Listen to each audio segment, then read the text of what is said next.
салом алейкум дӯстон азиз, бо шумо ҳастам муаллими Хайрулло аз фанни химия. Давом метем таҳлили саволҳои маркази милли тест, яъне аз соли чанд расем? Аз соли 35. Реаксияе ки чунин муодила дорад, ҳамин реаксия овардагӣ, ба кадом намуд мансуб аст мега. Кадом намуд, яъне реаксияш ба кадом намуд мансуб аст мега.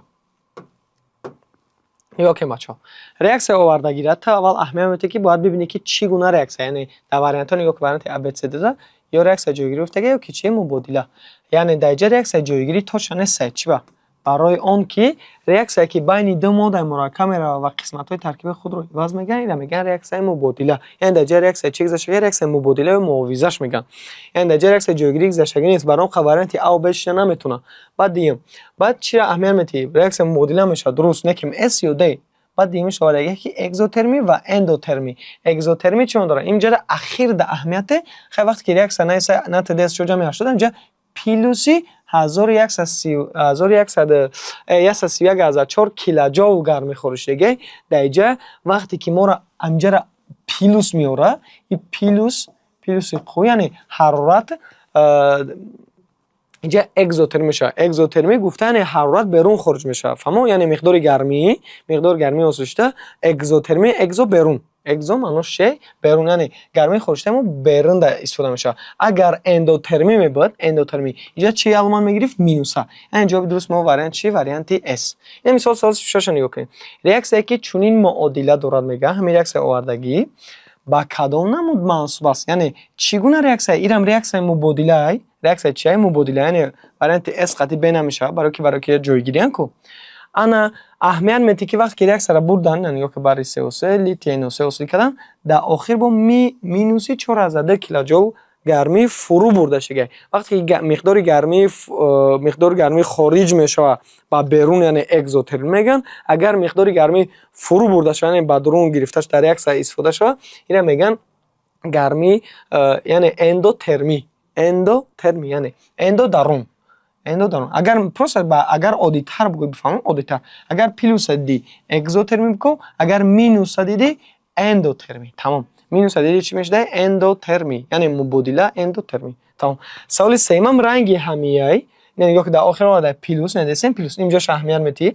Реаксия чӣ реаксия гузаҷа? Реаксияи ҷойгирӣ. Реаксия чӣ? Ҷойгирӣ. Яъне натри рафта ҷойгирӣ агар нагирифта, натри OH плюс 6H2. Яъне реаксия мубодила дар ҷа намешавад. Фаҳмо? Чӣ дар ҷа реаксия мубодила шид, дар ҷа ҷойгирӣ шид, фаҳмидем мафҳум. Барои ки реаксия ҷойгирӣ байни моддаи истифода ва мураккабай дар ҷа не ки экзотермӣ мешавад, ки эндотермӣ. Агар плюс боша гуфтем экзо, минус боша эндо. Ана ҷавоби дуруст чӣ мешуда? Варианти S. Экзотермӣ. Дарш мерем. Саволи 38.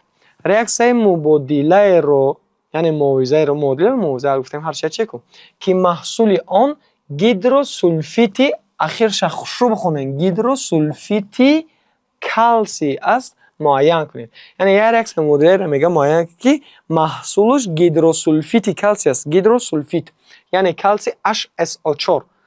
Калсий HSO3 ду мартаба. Фаҳмо? Гидросулфити калсий. Ҳар як вариант ҳама нестем.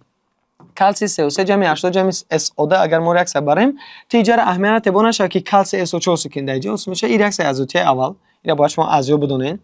Дар инҷа чӣ мекунад? Калсий HSO3 ду маротиба. Калсий HSO3 чанд мартиба? Ду мартиба. Барои ки SO2 боқимондаги истодагӣ SO3 минус дирос мекунад ку. Хай бо ҳисоби ки об намаки миёна шавад, барои он намаки чӣ ус мекунем? Турша. Яъне гидросулфити калсий ус. Яъне дар ҳамин реаксия мо гидросулфити калсий ус кардем. Ё ки бисёр дӯталбон чӣ мекунанд? Варианти А да ус мекунанд, соз мераванд кулаш мекунанд. Не. Барои чӣ? Барои ки дар инҷа мега реаксияи мубодиларо. Реаксия чира? Мубодила. Ҳо гидросулфити калсий ҳосил шид. Не ки реаксия мубодила не. Барои бисёр талабон мераванд чӣ кунанд? О ма уҷа юфтош мега варианти А ро кула мекунанд. Ки варианти А реаксия чия? Реаксия пайвастшавия. Ҳо реаксия пайвастшавия не ки гидросулфити калсий ҳосил шид. Не ки реаксия пайвастшавия ку. Мо дар реаксия мубодила дар корем. Варианти Б ро мебинем. Агар ма калсийро ҷамъи H2SO3 ду мондагӣ аст, значит ки дар ҷа намаки турш мега мақсадш ҳосил кунем. Нигоҳ ки калсий ҳозир. Чӣ камтар хато кардем? Ана калсий HSO3 чанд мартиба мешавад? Ду маротиба. Барои он ду мондагӣ кунем. Ду тариқа гирангаш меравад, қатъи оксиген пас мешавад плюс чӣ? H2O. Ана инҷа бачаҳо реаксия чия? Реаксияи мубодила, яъне мегӯем ранги канори ба канор мубайни мо нишид. Фаҳмо? کلسی HSO3 دو مرتبه پلوس چی H2 اینجا ریاکسیون مبادله گذاشت بچه‌ها. وارینت S هنیم کلسی H دو مرتبه جمع SO3 خیلی SO3 SO4 وصل میکنه کلسی SO4 متون وصل کرده که گیدروسولفات چه وصل کرده میتونه کلسی اینجا برزه رو گفته گین yok کلسی H значит کلسی HSO4 دو مرتبه پلوسی چی پلوسی انا SO3 باشه چی تمام просто پلوسی چی دالش میریم کلسی واش جمعی کلی HSO3 در اینجا چی وصل میکنه yok بچه کلسی اول میره قطعی SO3 پس میشه کلسی SO3 وصل میکنه پلوسی کلی میره و قطعی OH پیاس میشه کلی OH وصل میکنه ای سبب که با گیدروژن مونده که یا دیگه انا یک گیدروژن میره باید برای قطعی چی OH پیاس میشه وصل میکنه چی H2O یعنی ما را سوال چی میگه میگه که یه ریاکسیون مبادله را معین که محصولش گیدروسولفید گیدروسولفات نه گیدروسولفید اینجا گیدروسولفات حاصل شد نه که چی در کره ایجاد نموده گیدروسولفید اون سولفات در کنه سولفیتش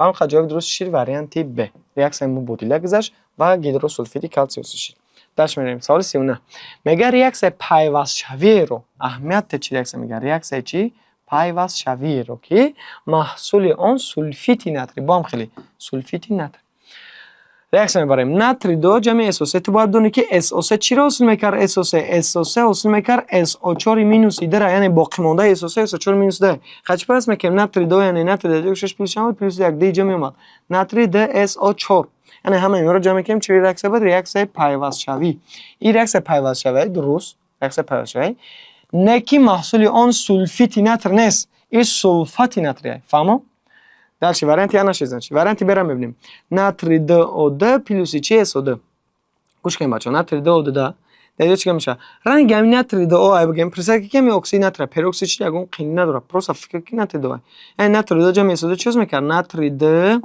SO3 وصل میکرد اگر اینجا ناتری 2O می بود یعنی اکسیدش رنگ همین بلونگیش ناتری 2 SO3 وصل میکرد اصلا کی پروسا پروکسید چیش میکنه یا بوریا اکسیژن تزریق میشه چی میشه ناتری 2 SO3 پلوس چی O2 فهمو وارینت اس یعنی در اینجا چی چی سولفیت ناتری سولفیت چی ناتری یکی ریاکسیون پیوست شوی نه ریاکسیون پیوست شوی نیست ریاکسیون بگیم که چه اکسید برقرار شوی نمیشه وارینت اس ناتری 2 جمع SO2 انایی حاصل میکنه سولفیت ناتری 2 SO3 این جواب درست ناتری 2O جمع SO2 چیز میکنه ناتری 2 SO3 سولفیت ناتری وصل شد که در اونجا با این ریاکسیون چه ریاکسیون پیوست شوی چه وارینت نشید اگر ما را ریاکسیون بریم سولفیت ناتری وصل میشه بچه‌ها سولفیت ناتری وصل میشود نه که ریاکسیون چی پیوست شوی نیست ما را در یک سوال یعنی دو نمودی سوال برگه هم ریاکسیون پیوست شوی میگم که هم سولفیت ناتری وصل شوی شما یعنی ریاکسیون پیوست شوی گفتیم سولفیت ناتری قضیه چی H2 تمام ایجاب ریاکسیون چی بود مبادله ریاکسیون پیوست شوی خیلی اکسید برقرار شویش پیوست شوی بود فهمو سوالی جواب درست 39 هم چی اس سوالی چیل میگه ریاکسیون مبادله رو یعنی موضوع رو که محصول آن گیدروفسفاتی کلی است معین کنید چی باشه میگه گیدروفسفاتی کلی هر یک وارینت باید ریاکسیون بری نیوک چون میکنه دمجا یک دونه اشایی یک دونه OH هم خاص یعنی H میکنه میره وقتی OH پیوست میشه O وصل میکنه خیرش دو تا کلی بود دو تا کلی بود یک گیدروژنش کن این کلی زیادتی رفت با خطی هم پیوست میشه چی میشه کلی 3 PO4 پلوس چی H2 یعنی این ریاکسیون مبادله خب گیدروفسفات کلی همی نه این فسفات کلی برام خجالت درست وارینتی H نمیتونه وارینتی برام ببینیم این د معناش چیه د معنا داره که دو تا کلی را برای یک خیلی ریاکسیون جایی که جای دو تا گیدروژن میگیره تمام این دو تا کلی میره جای این دو تا گیدروژن میگیره چی میشه کلی اگر جای هر دو گیدروژن شب بگیره کلیش دو تا میشه واکو H چند میمونه جای دو تا بگیره یک تاش میمونه کلی H PO4 پلوس چی H ده یعنی دو تا کلی رفت جای دو تا گیدروژن گرفت تمام کلی د H PO4 پلوس H ده برای این چیزی کرد این میازی فرم حاصل کردگی ما بچه‌ها گیدروفسفات کلی نام داره نه که این ریاکسیون مبادله نه این ریاکسیون چیه جایگیری از گیدروفسفات کلی حاصل شد نه که ریاکسیون مبادله ما در کار جایگیری نه بین مونده سودا و مرکب ریاکسیون جایگیری برای انتیاس میریم کلی 3PO4 جمع H3PO4 در اینجا کوفیسینت دو دادگی یعنی منظور که تو با می کوفیسینت ده یا خیلی یا چیزی اصولی که بعد ریاکسیون برابر شه یا نمک اصولی که بعد ریاکسیون میگن رقمونی که ریاکسیون چی شو برابر شوه تو میتونی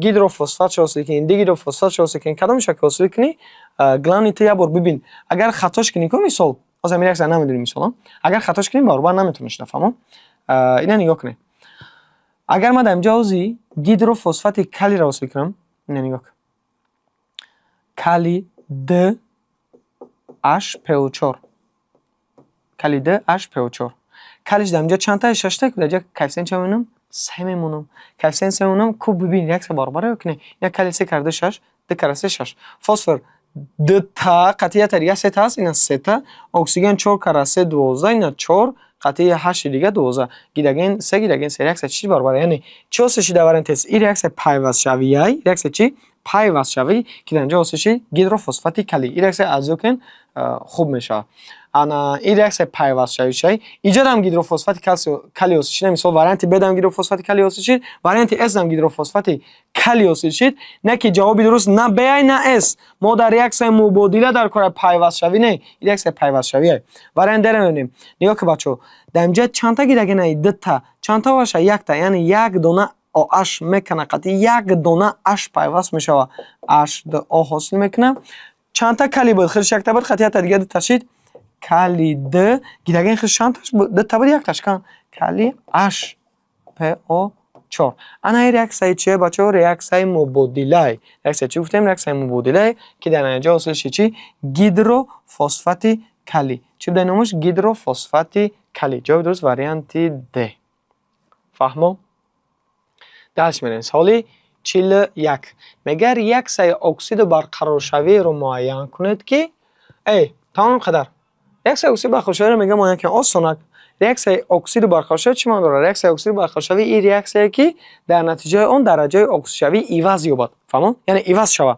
اگر درجه اکسید شوی الیمنت تغییر یافت تمام رو میگیم ریاکسیون اکسید برقرار شوی در چه برای ما مثلا انجام ابعاد در هر یک برای شما ببین درجه اکسید شویشون بیو در هر یک برای بیو درجه اکسید شویش در سه تاش تغییر یافتگی نیست چه خیلی که بدم خیلی سودای در یک وریانت درجه اکسید شویش تغییر یافتگی که جواب درست هم میشه این سو وریانت یاد خیلی آلومینیوم پلس الیمنت این الیمنت دومی ان مثلا بعد ریاکسیون پلس والنشون مقصد دومی پلس خیلی بگیم اکسیژن مینوس 2 گیداگین پلس 1 گیداگین با پلس 1 درجه سلفور پلس 6 اس مینوس 2 خلاصه ریاکسیون درجه 6 بیوم بعد ریاکسیون با میای اینا مثال خیلی بیا فکر کنیم اگر درجه 6 میفته مثلا آلومینیوم بود اما خیلی آلومینیوم بروماد مثلا آلومینیوم SO4 اکسیژن اما خیلی اکسیژن بروماد یا که SO4 بود SO4 شده اینجا هم حالی هم پلس 6 مقصد تغییر یافتگی نیست سیگون تاش درجه شوی به تغییر مونده یا که پیش اون ویدیو پیش نده من نشون دادم چه باید درجه شوی بیوی درجه شوی میتونی هر یک چند خیلی الیمنت رو بیوی تمام اینا برای SO3 جمع تجزیه کرد برای پلس SO2 درجه شویشون تغییر یافته نه پلس 2 بود پلس 2 شده اکسیژن مینوس 2 بود مینوس 2 شده خیلی درجه سلفور اگر ما بیویم درجه سلفور پلس 4 درجه هم پلس 4 تغییر یافتگی نیست در وارنتی A و B یعنی شما بگین که من نفهمیدم آخه شما درجه اکسید شوی از یاد نمیدونن شاید یعنی تو باید درجه اکسید شوی رو از یاد کنی تا اگر درجه اکسید شوی الیمنت مثال تو ندونی برای درجه اکسید پلس چند اکسیژن در پسگاش مینوس چند میشه یا که پلس چند میشه تو کار کنه نمیتونی سوال را برام باید درجه اکسید شوی الیمنت رو از یاد کنی نه وریانت اس هم میبینیم در اینجا هم تغییر افتادگی نیست این ریاکسیون پیوست شوی همش همون کلسیم مثال پلس 2 بود پلس 2 ایستاده درجه سلفور پلس 4 دامجر هم پلس 4 دامجر هم پلس 4 یعنی تغییر افتادگی نیست اکسید خیلی مینوس 2 مینوس 3 اینم درجه 6 تغییر نفته خیلی گونه وارنت دمو انا میشه درجه 6 تغییر افتاد اینا چی با نه پلوم پلس 2 خیلی مالش پلس 2 ایستاده یکی سلفور بی پلوم اس بود چیش دک SO4 شی درجه سلفور مینوس 2 درجه پلس 9 پلس 6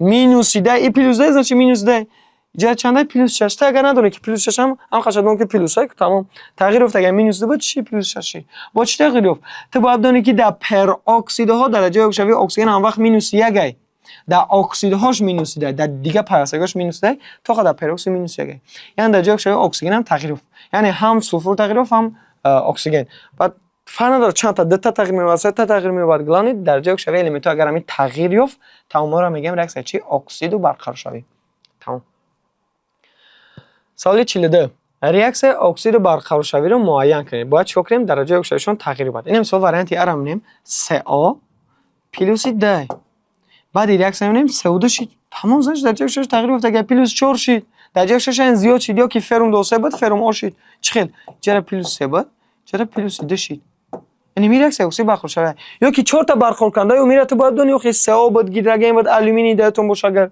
در تو چطور است CO CO2 یعنی یا که CO برخورد کننده اکسیژن اینا گرفت برقرار کردیم اکسیژن گرفت CO2 شید این شید برخورد شد یعنی اکسید شید این اکسید کننده بگیم در جای 6 پس شید خیلی جش نکنید که پروس هم خشب دون که درجه اوشوی الیمنتو تغییر یافت یا میگن اکسید برخورد شوی وارنت یا دیگه وارنتو شاکو درجه اوشوی الیمنتو تغییر نمییابد سوال چی سه ریاکسیون اکسید برقرار شوی رو معین کنید چی رو معین کنید اکسید برقرار شوی رو معین کنید این سو وارنت ادم میبینیم خلور دو قطعی ناترش یک بوده ناتری خلور او پلوس 4 دو در درجه 6 بیو پلوس 1 در اینجا هم پلوس 1 اگر درجه 6 بیو یا که ناتری پلوس 1 بود پلوس 1 مثل اکسیژن گیرگین دیگه تغییر افتادگی نیست این چه خیلی که بود هم خیلی سودگی درجه 6 الیمنت تغییر نیافتگیان وارنت ب کلی خلوروسه تجزیه کردن کلی خلور 4 انجام در جای الیمنت تغییر افتادگیان خیلی کلی تغییر نیافتگی پلوس 1 بود پلوس 1 سودن که خلور تغییر افتادگی در جای خلور پلوس 5 بعد ریاکس مینوس 1 میشه با پلوس 4 میشه پلوس 7 میشه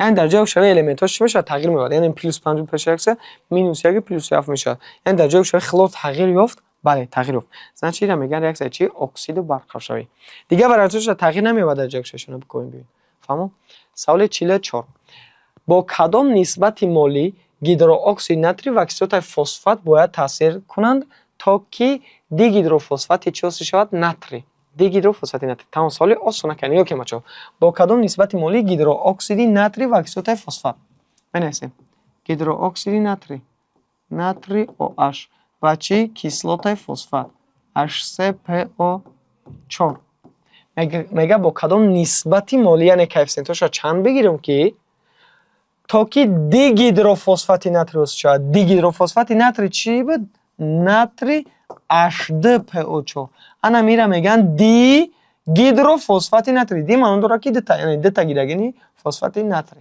این کی حاصل میشه وقتی که کوفیسینتش یک بر یک میگیری یعنی یک تا OH میره وقتی یک دونه H پیوست میشه و یک مولکولای آب حاصل میکنه بعد کوفیسینت چند بوده مقصد یک اگر کوفیسینت چند بوده ایرم یک یعنی یک با یک بردگی نرشه فهمو کوفیسینتش چند بوده یک بر یک جواب درست وریانتی چی وریانتی اس فهمو سال 45 با کدام نسبت مولی گیدرواکسید آلومینی را نه باید بودیم خیلی سال گیدرواکسید چی را آلومینی را آلومینی را 3 مرتبه خط چی میگه یک بار و کیسلات نیترات و چی کیسلات نیترات اکسید نیترات تاثیر کنند که تا که دی گیدرواکسید نیترات آلومینی واسه شد میگه با کدام نسبت مولی آلومینی را 3 مرتبه خط 16 بگیریم که چی واسه شد دی گیدرواکسو نیترات آلومینی واسه شد دی گیدرواکسو نیترات آلومینی چیه بچو آلومینی دی گیدرواکسو بوده زیاد چه آلومینی OH چند مرتبه 2 مرتبه اگر آلومینی OH 2 مرتبه باشه значит که اگه یک دونه آلومینی یک دونه OH کنیان زرش پلوس 1 میشه اینوس مینوس 1 این خیلی پیاز میشه یعنی کی خیلی پس میشه وقت کوفیسینت ایرم چند میگیرن 1 بر 1 یعنی یک دونه OH میکنه قطعی یک دونه H پیوست میشه و H2 حاصل میکنه فهمو یک دونه OH کنه کو چند تاش مونده دو تا آلومینیوم H 2 مرتبه اینوس خیلی یک تا بود آلومینیوم H 2 مرتبه اینوس پلوس چی H2O تمام دی گیدرواکسو نیترات آلومینیش میگن فهمو یعنی کوفیسینت ایرم چند شد 1 بر 1 سوال 46 با کدام نسبت مولی گیدرواکسید آهن 3 والنت رو گیدرواکسید آهن چند والنت رو 3 والنت رو با چی ریاکسیون برای میگه با کیسلات خلورید با کیسلات خلورید تا که گیدرواکسو خلورید آهن 3 والنت واسه شود گیدرواکسو نگاه که ما چون پیش او دی گیدرواکسو کار کردیم یعنی چون دوش یعنی دو تا OH دوش یکی دیگه دی گیدرواکسو نگفته سکو زنش کی دیگه چیکار کردگن دو تا OHش قطعی دو تا H پیوست شده دو تا H دوستش ده اینا بیا فرم میره بنویسته بابا نه گیدرواکسو میگه گیدرواکسو معنیش که OH یک دونه اگر دو تا میبود دی گیدرواکسو میشید زاچ دو تا OH کنیان زرش پلوس ده کوزه میره بگیم آبشی سومانی زرش پلوس چنده پلوس ده خاطی پس میگه خاطی کیسلات خلور خلور مینوس یک یعنی گیدرواکسو خلور باید چند تا شده دو تا خلور مینوس یک کو اینا یک اسمیه دیس یعنی فرم OH خلور داره میگن گیدرواکسو خلورید آهن 3 والنت فهمو گیدروآکسو خلوریدی آهنی چی سه والنتا. یعنی چیکارش دیگه نگاه کن. چند تا خلور داره؟ دو تا. چند تا واش داره؟ یک تا. یعنی دیگه یک مول ایرا گرفتن، ایرا چند مول گرفتن؟ دو مول. یعنی دو تا آش رفت قد دو تا واش پیاس شد. دو مول آبوسی کرده. چند تا واش مونده؟ یک دونش. چند تا خلور بود؟ دو تا پیاس شد.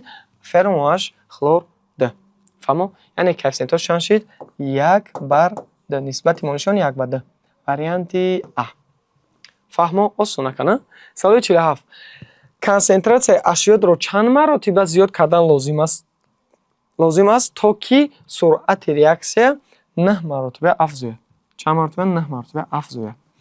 گوش کنید بچه‌ها. سرعت ریاکسیا را گفته است که 9 مرتبه افزاید. کنسانتراسیا را چند مرتبه زیاد کردن لازم است. ما یک فرم داریم. F برابر کنستانت A در درجه I خورد ضرب B در درجه B خورد. B خورد بگیم خیلی B. نگاه کنیم بچه‌ها. از روی همین فرمول تو باید همین سرعت ریاکسیا را قطع کنسانتراسیونش کار کنیم. و در اینجا سرعت این صورت رو دیگه سرعت ریاکسیا 9 مرتبه افزایش، یعنی 9 مرتبه موچه V. فهمیدین V؟ داشتی کنسانتراسیای چرا پروسه اشیاد رو کنسانتراسیای چرا اشیاد رو چند مرتبه زیاد کردن لازم است. چند مرتبه کنسانتراسیای چی بود؟ نامعلوم. کنسانتراسیای می I کلون B کلون فهمو؟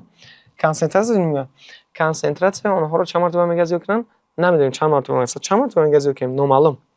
تا که سرعت ریاکسیا 9 مرتبه افزایش تمام. از حسابی که طاقه اشیاء پروسس یعنی پیش ریاکسیا فقط بعد ریاکسیا ما در کار نیست. فقط پیش ریاکسیا رو آخرش یک دونه کو ما میتونیم که این ایروی ماده ب این در کار نشاته.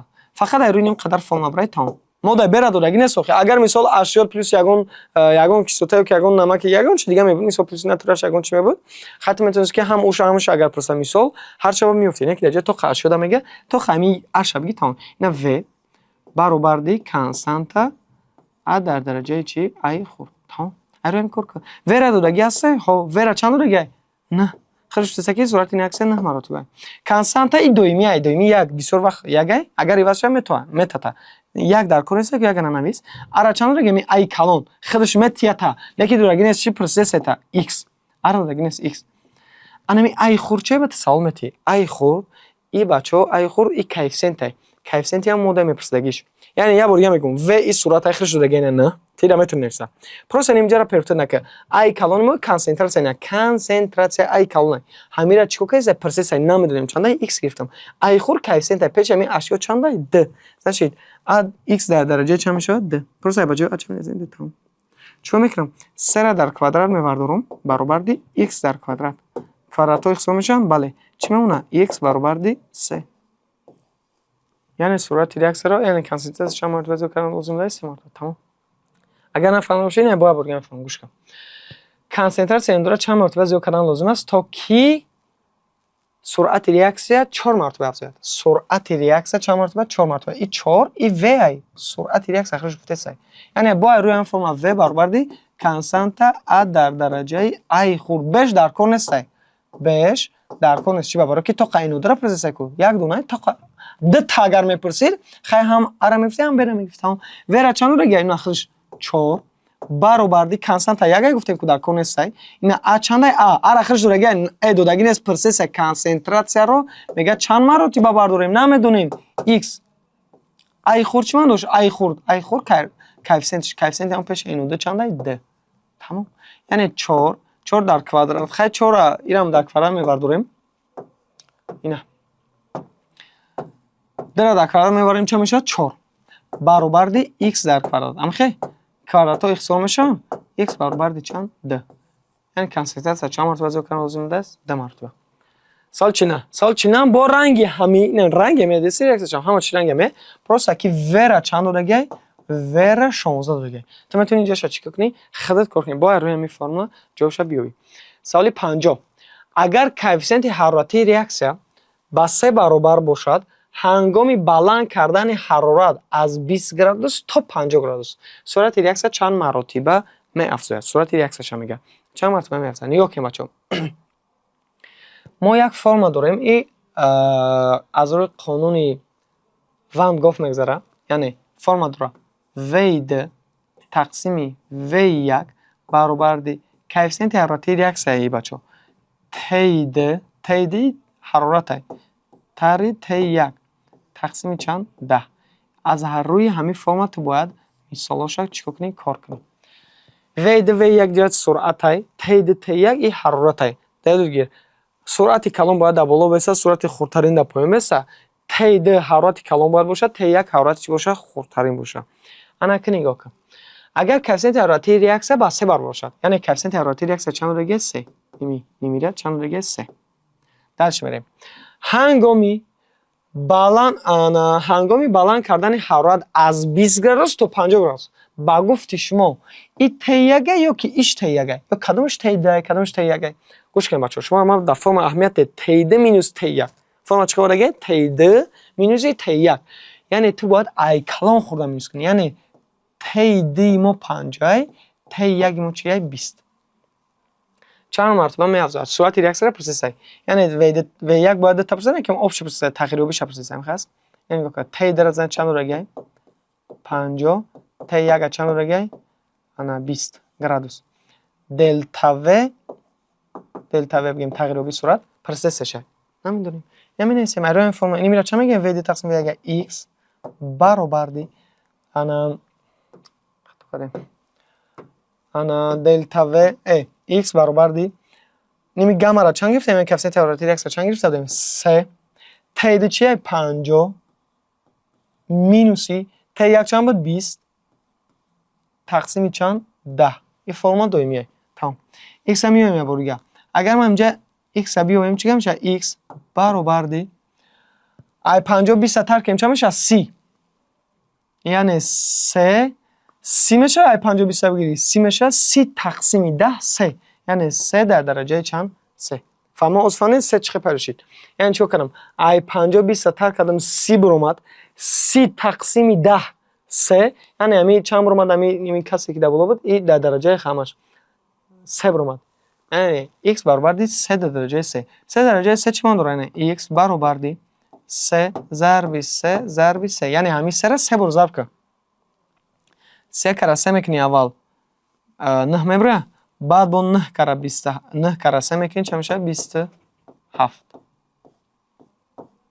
яъне суръати реаксия чанд мартаба меафзояд 27 маротиба реаксия меафзояд тамом саволи 51 агар коэффициенти ҳароратии реаксия ба 4 баробар бошад барои 64 маротиба афзодани суръати реаксия ҳароратро чанд градус баланд бардоштан лозим аст ана дар иҷа ҳароратро просесай бачаҳо чӣ просесай ҳарорат бо айрои ҳамин қонуни чӣ мешавад вангоф меравад нигоҳ кун агар коэффициенти ҳароратии реаксия ба 4 бошад яъне ними коэффициенти ҳароратии реаксия чанд будагӣ 4 барои 64 маротиба афзудани суръати реаксия яъне 64 маротиба ай чӣ ай v ра додагӣ 64 маротиба и уже тағйирёбиша вуҷуд дорад фаҳмидем v тақсим v1 агар д суръат медод калонтарин шуда боло мемонд хурдтарин шуда поён тамом асо ки 1 та додагӣ чӣ бигӣ тамом дельта v яъне v баробар чанд 64 ана ҳарорат чанд градус баланд бардоштан лозим аст ҳароратам як дона присидагӣ ҳамаш яъне ё чанд дельта v дельта t тамом яъне мо метавонем ки ин форма осонтар кунем чӣ хел v баробарди коэффициенти ҳароратии реаксия t тақсими 10 ин хеле форма қатирам мешавад агар д та суръат на та мисол дар ҷои д та ҳарорат дод чана исме ки як та просеса ку як ҳароратро просеса амра агарам биёрем ё ки як та суръат дода исе амра нависесем v ра чанд додагӣ v ра 64 баробар коэффициенти ҳароратии реаксия 4 додагӣ ҳароратро чанд додагӣ x тақсими чанд 10 x тақсими 10 тамом ними қадар да миёй ба яке фикр мекунӣ инҷа шама чикор кунам дальше x биёрам чикор кунам чӣ хел меша бисёр фикр мекунӣ дига намедонӣ чикор кунӣ дальше холи мемонӣ ихенака ҳамин инҷа рақами 4 ати яхеле бояд кунӣ ки ҳамин 4 ба ягон рақам ихтисор шавад 4 ба 4 ихтисор шавад чӣ хел мекунӣ ҳамин ягон 4 ними рақами 4 бигӣ баробар нам бояд 4 боша на мақсади гап ки ту бояд як коре кунӣ ки инҷа рақами 4 пайдо шавад 4 ихтисор шаванд чӣ хел мешавад 4 ма дар ягон квадрат дар куба ягон чӣ мегирем агар ма дар квадрат бигирам 4 дар квадрат 4 дар квадрат бигирем мисол чанд мешавад 4 кара 4 мекунем чанд мешавад 16 ки чӣ хато барои ҳам чӣ мегирем 4 дар квадрат намешавад 4 дар куб мегирем 4 кара 4 мекунем 16 16 кара 4 мекунем 64 яъне 4 дар куб баробар аст ба чанд ба 64 ана ки 4 ихтисор кунам метавонем бале ана ки чизе ки мо намора мефурем яъне чӣ мондак 3 баробарди x тақсими чанд 10. Ман агар ҳаминҷа x биёвам чӣ гап мешавад? Ман агар x ҳаминҷа биёвам ин пойма меравад 3 зарби чанд мешавад? 3 зарби 10 баробарди чанд? 30 градус. Чанд градус дар ҳарораташ? Яъне 30 градус баланд бардоштан лозим аст. ҷавоби дуруст варианти S. Я ҷавоби дуруст чӣ? Варианти B. Фаҳмо? Яъне ариами форма бояд чикор кунем? Бигирем мисола кор кунем. Ташаккур ба диққататон. Давоми видеоро интизор бошед.